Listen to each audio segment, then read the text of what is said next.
Good morning mga idol. Dito muna tayo sa ating tanim na palay.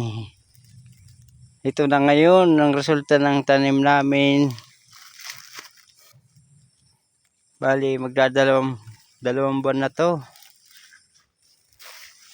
May isang buwan pa lang. Bali sa sobrang kapal ng damo, amin naman bubunutan ng damo.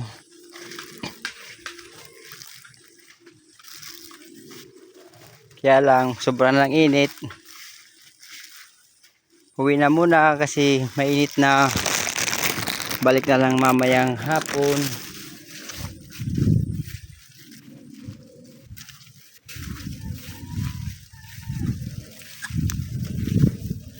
Ito na ang resulta ng sipag at tiyaga mga idol. Kunting kimbot-kimbot na lang. Malapit na silang mamunga.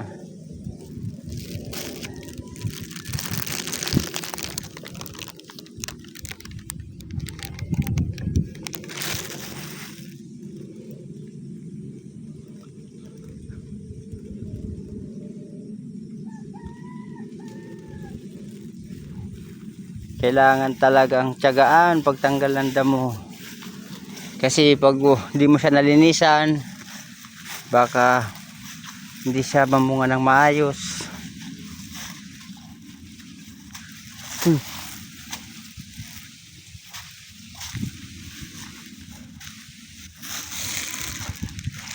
So yun mga idol, ito ang kabuuan ng aming palayan.